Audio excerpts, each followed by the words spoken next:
จ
าติ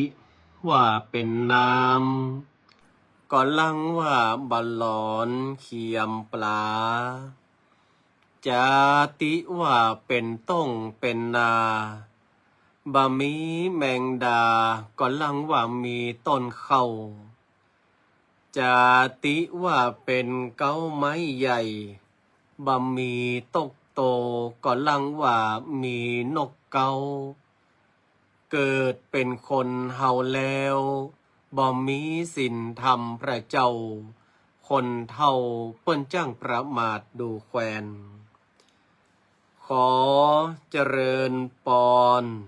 เจริญโชคเจริญชัย เจริญมั่งเจริญมีเจริญสรีสวัสดีกับตันสาธุชนคนดีFC รายการทุกท่านมาพระมาแล้วนะญาติโยมศรัทธามาฟังพระครูวิโรจน์ชยาพร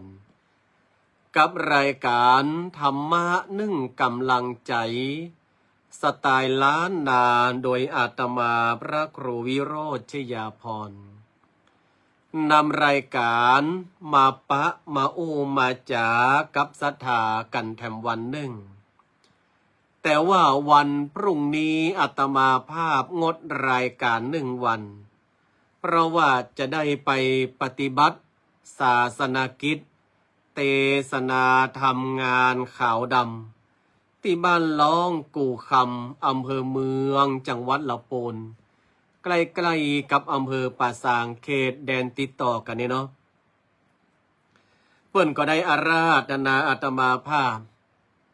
ได้ยินได้ยินเสียงว่าดีขึ้นแล้วก็อาราธนาไปแสดงพระธรรมเทศนาธรรมในงานข่าวดำในค่ำคืนวันพรุ่งนี้ก็จะหยุดรายการคืน1แล้วหลังจากนั้นก็ปะรายการกันต่อส่วนศรัทธาที่อยู่บ้านตำบลจอแลอำเภอแม่แตงเดือนยี่เพ็งเนอะอาตมาภาพจะไปแสดงพระธรรมเทศนาปาฐกถาธรรมจูจกประยุกต์ศรัทธาญาติโยมจะไปเทศธรรมจูจกแบบประยุกต์หรือว่าชูชกนั่นนะกันชูชกแต่ว่าแบบประยุกต์ตามสไตล์พระครูวิโรจน์ชยาพรที่วัดศรีภูมินทร์หรือว่าวัดศรีภูมินทร์อีกอะจอแลอำเภอแม่แตง ฉะนั้นเดือนยี่เปงเพื่อกันเนอะวันเดือนยี่เปงเพื่อกันเปิ้นได้โทรนิมนต์จองตัวอาตมาภาพไว้เพราะว่าศรัทธาตังเจ้าแลแม่แต่งเปิ้นฟังอาตมาภาพเทศไปเตือนหนึ่งละเป็นที่ละเมาเอาใจจองตัวไว้ล่วงหน้าอาตมาภาพก็ตบปากรับคำในเวลาบ่ายโมงเนาะที่วัดศรีภูมินทร์อำเภอแม่แตงที่แรกเปิ้นจะนิมนต์ตอนเมื่องายอาตมาภาพก็บอกว่ามันเป็นเดือนยี่เปงบอกว่าจะเป็นการงานอย่างตอนเมื่อไงนี่มันนักแล้วก็ขอขยับครับเคลื่อนไปเป็นมาตอนกันแล้วกันก็เลยตกลงกันไว้อีก ฉะนั้นศรัทธาตังเจ้าแลแม่แต่งก็เดือนยี่เปงเนอะก็ไปฟังน้ำฟังธรรมจูจกแบบประยุกต์จะประยุกต์จะด้อยก็ไปฟังกันที่วัดศรีภูมินทร์เนาะยินดีต้อนรับเข้าสู่รายการบอกว่าศรัทธาจะฟังจากที่ไหนภาคเหนือภาคใต้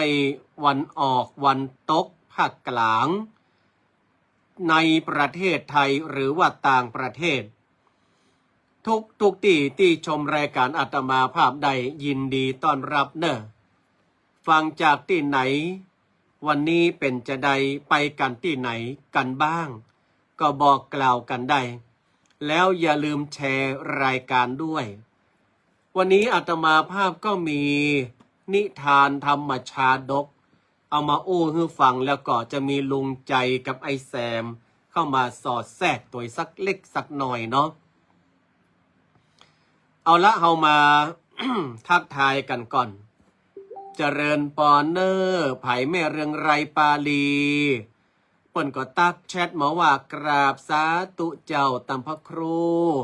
อีแม่ฟังอยู่เนอจากบันทีว่ะตีจอดแลแม่แต่พวกก็เป็นเขินแต่ตามบันทีเป็นลือตมาตังปัสสางปินยอง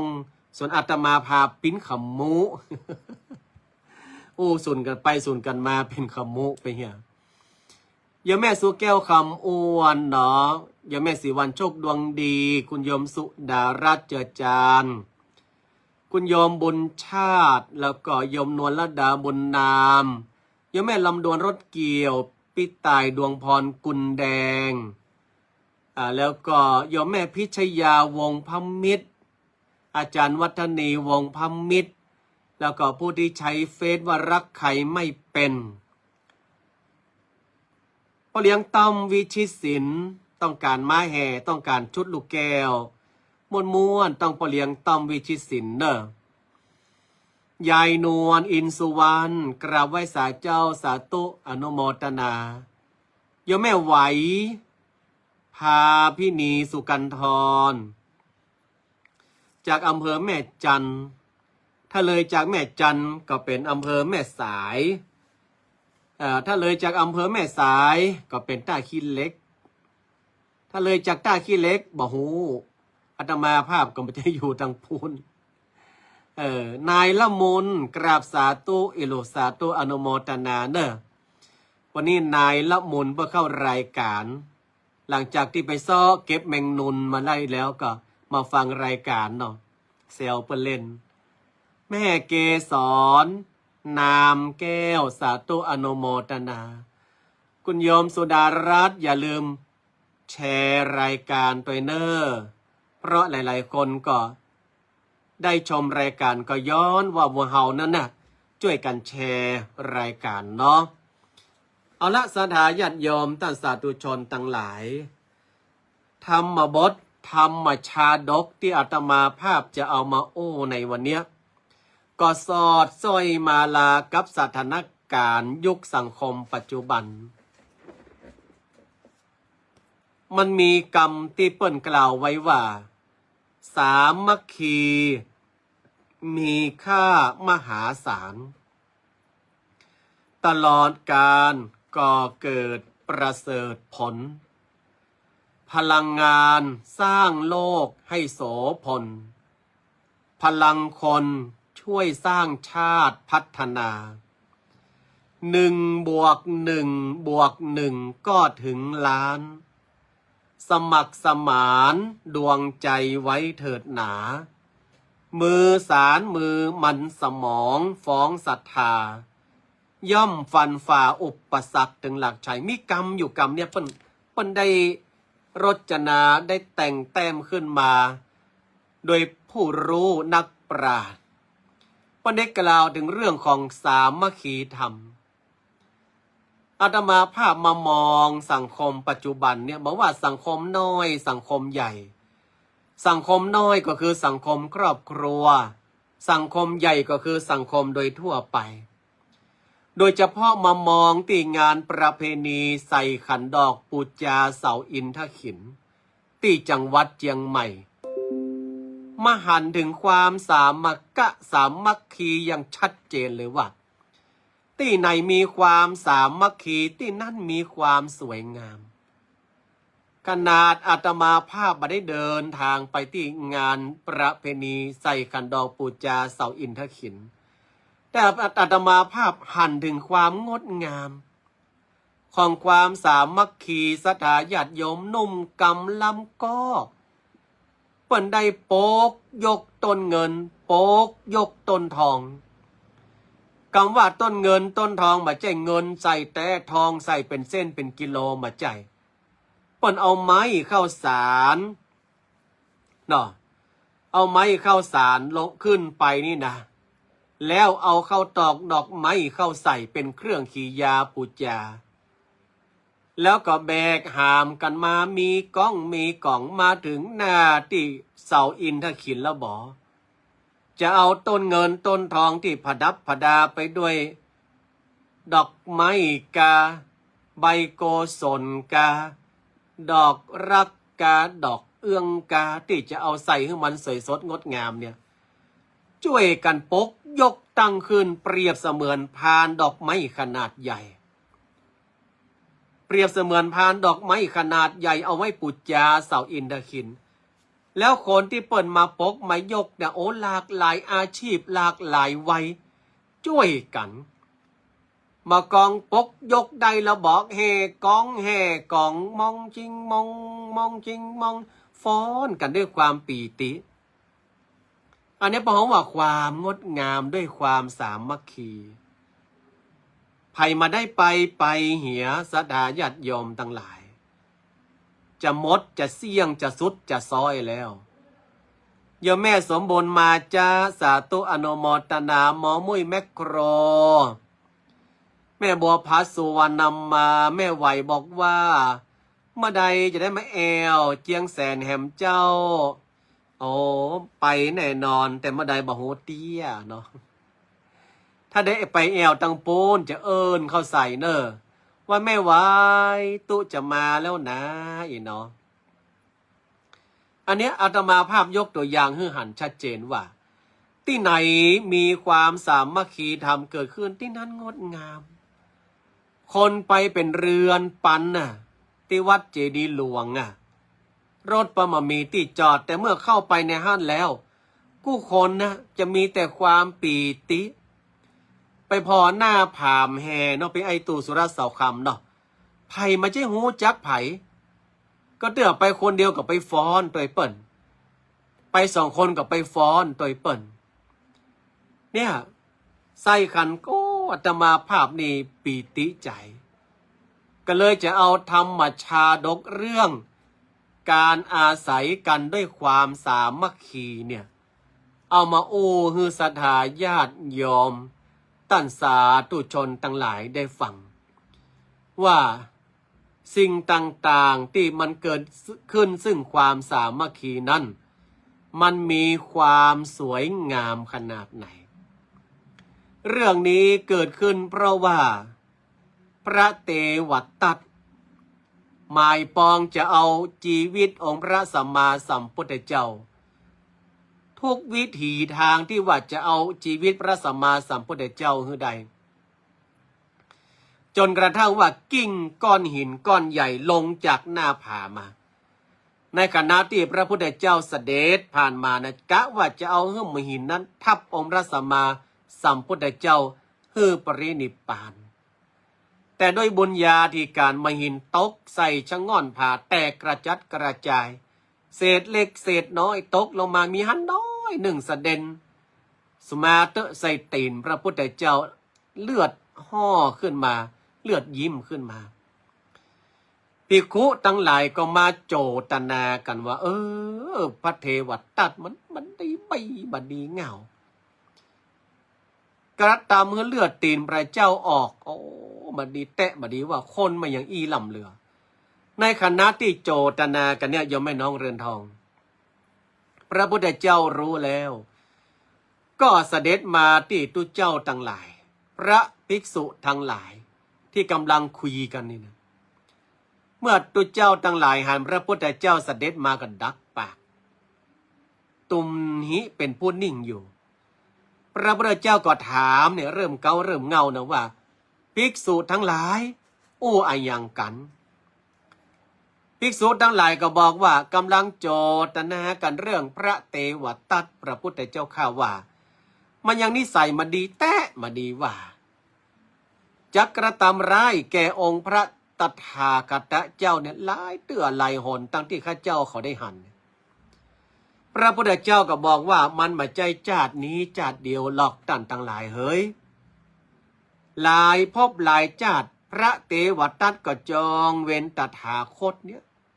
แล้วก็นิ่งไปภิกขุทั้งหลายก็ขออาราธนาว่าขอพระพุทธเจ้าเนี่ยได้ไขขาอูบแก้วเจียนจะแสดงพระธรรมเทศนาให้ข้าเจ้าเขาฟังกำเตอหมายความว่าขออาราธนาพระพุทธองค์ทรงตรัสในเรื่องนี้กำเตอพระพุทธองค์ก็ทรงตรัสว่ามีอยู่หั่นในกาลสมัยหนึ่งหมายความว่ามีอยู่หั่นในชาติหนึ่งในชาตินั้นในป่าละเมาะหรือว่าในชายเพราะว่าชายป่าบ้านเฮาห้องแพะมันไม่ใช่ป่าใหญ่แต่เท่านะบ้านเฮาห้องแพะหรือว่ามันเป็นป่าละเมาะมันเป็นป่าที่มันก่อนที่จะเข้าป่าดงดิบอีกนะมันมีกวางคำสถาญาติโยมทั้งหลายแล้วก็มีนกเนาะมีนกบ้านเฮาห้องนกแสกแล้วก็มีเต่าสัตว์3 ตัวเนี้ยมันก็แปลกประหลาดไม่หลวงสายฝนคุณโยมสุธรรมมันฮักกันกว่าพญากวางคำนกแสกแล้วก็เต่ามันฮักกันโอเปิ้นถ้อยทีถ้อยอาศัยเปิ้นสามัคคีกัน ปีหู2น้องหู1เป็นเรื่องที่แปลกมากเจ้ามานี่เต่าก็ออกจากที่สุมทุมพุ่มไม้ข้างหนองน้ำมาปะนกก็กำลังฮ้องแควกแควกแควกแควกเต่าก็บอกว่านกเฮ้ยนี่เต่านะมันแจ้โลมันให้จะเป็นนานเก่าก็หูเนาะ เจ้ายังมาฮ้องม่วนแต่ว่า อันนี้เต่ามันอู้นะนกก็บอกว่าแกกานี่นกแฉกหรอมันดังแฉกกันนะแกาอย่างนี้พญากวางก็สู่เขาอันหนึ่งก็อุ้งจ้าอันหนึ่งก็ปะโตเสียงแหบเสียงแห้งสู่เขายังอู้กันหูเรื่องหูเรื่องปะโตแหมน้อยเดียวต่างวันจะตกดินแล้วเนอเต่าเนออันกายนึงสัตว์3 ตัวนี้เปิ้นฮักกันสามัคคีกันอยู่มาวันหนึ่งมีนายพรานนี่มีนายพรานนะเข้ามาก็คือนายพรานลุงใจกับนายพรานไอ้แซมตาละแรงแต่งสมัยหนึ่งมีพรานลุงใจตาละแรงแต่งและไอ้แซมมิโลพรานลุงใจและไอ้แซมเนี่ยเข้ามาในป่าแล้วก็มาพอว่าหันห้อยตีนกวางโลนี่ก็เลยอู้กันเลยลุงใจ ลุงใจหันห้อยตีนกวางนี่ก็อ้าวแฉมก็หันก็มาแฉมบ้าลูกมาจะตาบอดลุงแสดงว่ามีกวางที่นี่เขาเอาแหวดักไว้นี่เนาะลุงเนาะฮะมึงจะไปตวนไอ้แก้วไหนจะไปไอ้แก้วไหน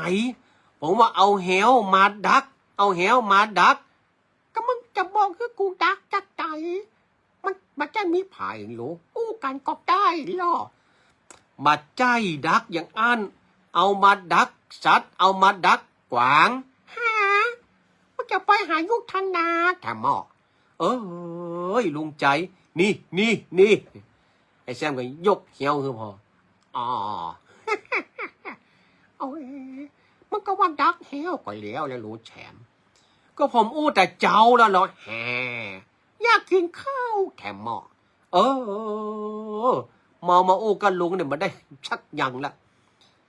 แถมผู้เขาก็มาพอดักไว้แล้วก็ปากันปิกไปนี่ก็หูปอดีอะลุงใจนั่นนะ ปิกไปแล้วตกแมลงมากวางมันหูนี่ว่ามันมีแหวอยู่ที่มันเคยมากินดินกินโป่งได้ฮั่นนะมันนึกว่ามีปิดมีภัยอย่างสมัยก่อนในกะก็ห้องเพลงกันมากะแม่ดอกบัวบานพี่อยากจะดึงสักสองดอกแหวกเนแหวกจอกเสียงซาตึงแล้วกวางมันห้องมาเนอะสักกรรมมันย่ำใส่บ่วงแหวนะพับเอาแหละปอดเต้าเจือกเนี่ยมันฮัดตีนมันนะมันยิงดินยิงฮัดหล่ออันแหวนี่นะยิงดินยิงฮัดเอาใหญ่นี่มาเดียวนี่โอ้กวางนั่นก็ช่วยข้าน้อยนกมันได้ยินใส่เนาะมันก็บินบนกันนะก็มันก็พอโหอันนั้นกวางมันเป็นอันยังมาเดียวเนี่ยมันยังดิ้นหันยาวก็ลงมาพอมันก็ถามกวางเป็นอันยังโอ้นกแสกข้าย่ำใส่แหวในพรานมันมาวางมาได้แต่เจ้ายังมาหันก่อนนั้นเนาะแต่เจ้าก็ยังมาหันด้วยนะข้าจะยัดใดดีนี่เอามันเป็นเวลาที่ในพรานมันจะปิกมาใจแหวมันล่ะนกแสกก็เลยไปห้องเต่าเพื่อเต่ามันงุยง่ายขึ้นมาโอ้โดนแหวกาโอ้มาอู้อย่างสูนี่ไม่ได้เรื่องละข้าใจครบเจือกแหวคือมันปุดข้าจะไปดักในพรานไว้ครบแต่นอข้าใจว่าแล้วนกแสกก็กาบเต่าไปจงใส่เจือกกันหลบบอะไรเป็นว่าเจี๊ยบเนี่ยดังอัลลาขณะอัลลายังเยิมนะว่าแล้วนกแสกก็บินไปบ้านในพรานลุงใจและไอ้แซมสองคนกำลังจะเตรียมตั๋วออกมาพอดีแหละมันใกล้พรบค่ำจะไปใจแหวเอ้าแฉมพอเลิกผ่านนาทีเกี่ยง59เชียร์ติดกับจัน26ชิปเชียร์การวันเดียวยังไงแกวันนี้วันดีไปเขาไปพอเพื่อจะมีอะไรอย่างมาติดบ่วงติดแหวเขาพ่องได้เลยกะแฉมนกแสกหันว่าลุงใจแกแซมออกมาแถวบ้านแล้วปุ้งเข้าใส่ละชักป้าจะออกบ้านออกจองนกวอกนี่มาพัดมาเป็นมังไก่ละแล้วมาแฉมบ้าโอ้แท้กะลุงจะออกบ้านออกจองนกแสกมาบินจนบ้านจนจองเขามาไปเถอะบอกแฉมมึงออกตั้งหน้ามันได้ก็ออกตั้งหลังก็ได้รู้แฉมฮะนกแฉกมันมาแสดงว่ามันต้องมีอันอย่างชักย่างยังได้แฉมบ่าไปลุงก็ก่อยย่องไปบอกกองพดจดออกตั้งหลังนกแฉกปุ่งเข้าใจชาดอะไรแฉมอะไรลุงนกแฉกญาติลุงกะไม่ใช่แล้วลุงห้องใหญ่ๆกูย่ำใช่ขอบอก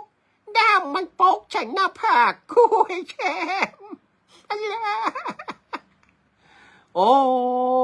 ยผมก็นึกว่านกมันญาติหน้าผากแปลว่าลุงออกมาย่ำใส่ขอบกแล้วด้ามมันปกใส่หน้าผากแม งแล้วพอแล้วเอาหน้าผากถลอกแข็งชอกเป็นแผลลุงเจ็บนักแกเขี้ยวหักช่องที่แต่ก็ยังมาพ่อลุงใจเหย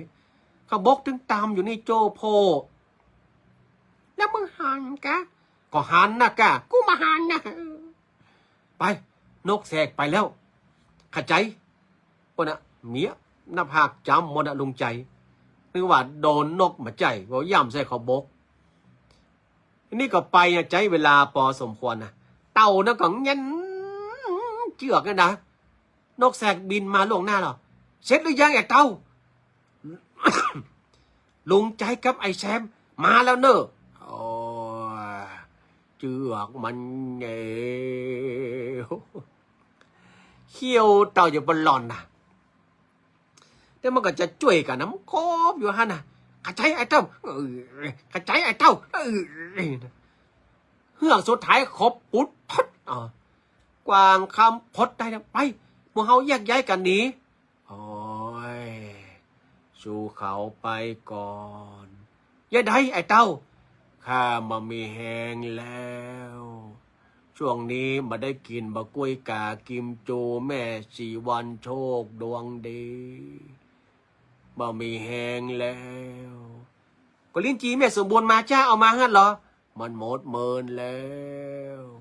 รอเฮ็ดทอบแม่สุเกลคำอ้วนดูเจ้านี่แปลงกินลูเนตจ้ะมันได้เกิงได้อาจจะบุญเพลินตั้งเด้อเต้ามีแหงเพราะมันใจแหงครบนะสักกรรมเสียงลุงใจแก้แซมแล้วไอ้แชมขัดใจเตวไอ้แชมเอาแล้วกว่าจะเยอะใดดีอ่ะก็ไปซ่อนไว้ก่อนกากับจดไปหายไว้ก่อนลุงใจแหวปุดกวางกวางที่ไหนฮะเต่า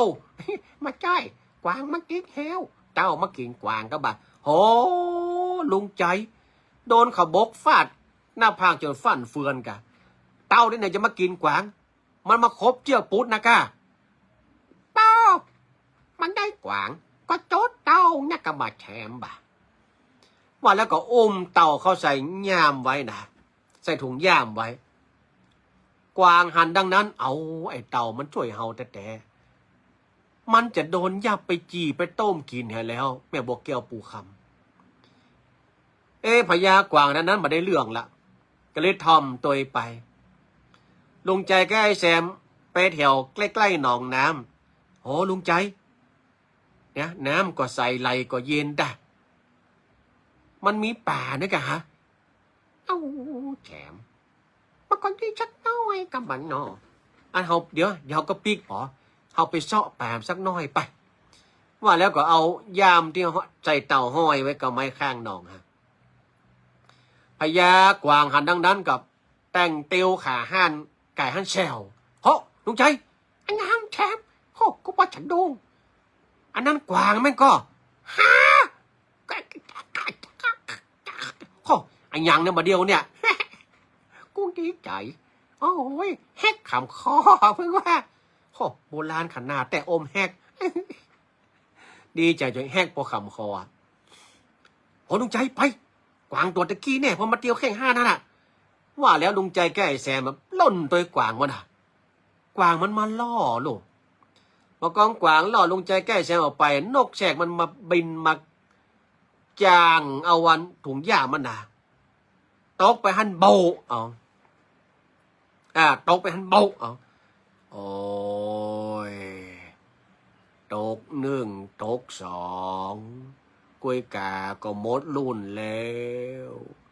โอ้ยความหวังอยู่ที่เห็ดถอบ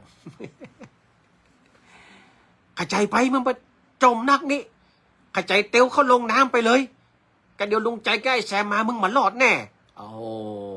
เห็นทีว่าจะเป็นดังนั้นว่าแล้วกวางก็ตัวกวางว่าเต่าก็ตัวเตรียมมันได้กินละนกแสกก็ยูปักคิดตรงน้ำดังบั๊มมันละโอ้ยรอบนี้เจ็บพี่โลพอต่อนกแสกบินก็ห้องแชกกวางหูหวานนกแสกจุ้ยเต่าได้สำเร็จแล้วก็ได้กับบักห้านแล้วขาเนี่ย เหยียดพึ่งแล้วหล่นปุ๊บเป้าไอ้แถมกวางที่มันวอกงงงแต่กวางลุงใจมาใจวอกก็หูยังไงมันวอกเป็นว่ากวางไอ้แถมมันวอกให้ลุงใจเพราะว่ากวางก็ว่าวอกแถมเฮ้ยกวางมันจูมันจูว่าแข้งมันห่างป้ามาห่างแล้วแถมว่าหล่นหายแถม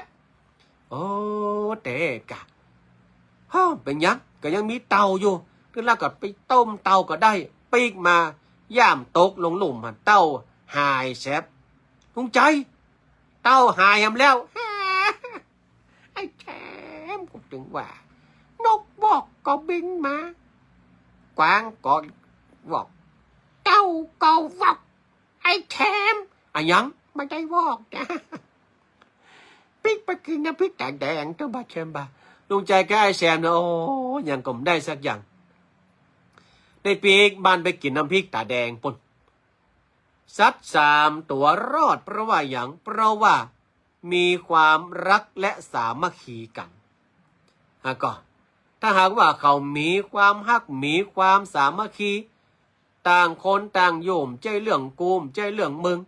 หันเปิ้นตกอยากไร้เข็นใจก็ช่วยเหลืออันนี้มันก็อยู่กันลำบากคนเฮาเนี่ยพรหมวิหาร 4เมตตากรุณามุทิตาอุเบกขามันเป็นสิ่งที่เราพึงมีบ้านใกล้เรือนเคียงช่วยพอช่วยกอยกันเนี่ยช่วยเป็นหูเป็นตาซึ่งกันและกัน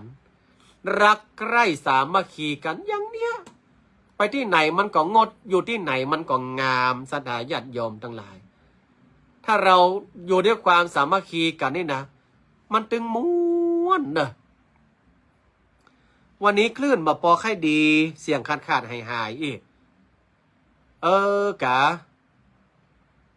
ที่อยู่ในช่องนี้ของใครที่ว่าเสียงไม่ขาดไม่หายเลยมีก่อ มีก่อหรือว่าเป็นตาสัญญาณของคุณแม่สีวันกะของใครที่สัญญาณภาพและเสียงชัดเจนมีก่อครับบอกมาคือกำเนิดสำหรับช่องนี้นะแต่ช่องนี้ไม่มีปัญหาเนาะโยมแม่ไหวพาพี่นีชัดเจนก่อนแม่บัวแก้วปู่คำบอกว่ามีเจ้าแสดงว่าขาดหายกะแต่ช่องนี้มามีเนาะโยมแม่สมบูรณ์มาจ้ะเนาะคุณโยมทันวิมลสุธรรมอาจารย์บุญเพลินช่องนี้มีสัญญาณขาดหายก่อนหรือว่าสัญญาณชัดเจนสำหรับช่องนี้แม่สีวันบนดอยฟ้าห้องแต่ว่ะตั้งลมนี้ฮ้อนมาเดียวเนี่ยแม่ไหวพาพี่บอกว่ามันบัดดีกะคุณหมอชวีวันบอกว่าเสียงหายเป็นบางครั้งแสดงว่าเครื่องนี้เสียงหายเป็นบางครั้งเนาะแต่ว่าช่องนี้ดีเนาะไม่หลวงใส่ฝนบอกว่าช่องนี้สัญญาณชัดเจนเนาะโยมแม่ทองเภาสิริวันแสดงว่าช่องที่เป็นรายการช่องธรรมะ1กำลังใจนี่สัญญาณชัดเจนเนาะช่องพระครูวิโรจน์ชยาพรนี่เสียงหายเป็นบางครั้งแม่พิชยาว่าบะหมี่เจ้าแม่ทองเภาขึ้นว่าขาดเจ้าอันใดกันเนี่ยเดี๋ยวอาตมาภาพจะไปดูย้อนหลังแต่ตอนนี้ดีแล้วมันก็ครับตอนนี้ดีแล้วทั้ง2ช่องทางดีแล้วเนาะเปิงที่ว่าก็ว่าคนช่องนี้มันยังลดลงไปติ๊กๆว่าเสียงมาพอดีกะน่าจะเป็นตาสัญญาณอินเทอร์เน็ตเพราะว่าอาตมาภาพยังไม่ได้ไปจ่ายสตังค์เปิ้นเต้อรอฮับตานได้สักงานก่อนเนาะเพราะว่าสตังค์อาตมาภาพก็ไปแลกเป็นแบงก์ซาวจ่ายให้สามเณรไปโรงเรียนละยังไม่ได้ไปจ่ายกับอินเทอร์เน็ตแต่เก่าเต้อเดี๋ยววันพรุ่งนี้ค่อยไปจ่ายกับอินเทอร์เน็ตอาตมาภาพเนาะปันป่ายมาได้2 เดือนละก็เป็นยังถ้ามันนี้มันตึงนี้เรามันแต่แลดก่อนเนี่ยกะ ศรัทธาญาติโยมท่านสาธุชนทั้งหลายเวลาหมดเวลาลงไปแล้วนอ วันพรุ่งนี้หยุด1 วันเด้ออาตมาภาพจะไปเทศนาทำงานข่าวดำที่บ้านล้องกูคำแล้วก็มาป้ากันแหมวันมะรืนเนาะหรือว่าวันฮือก็แล้วกัน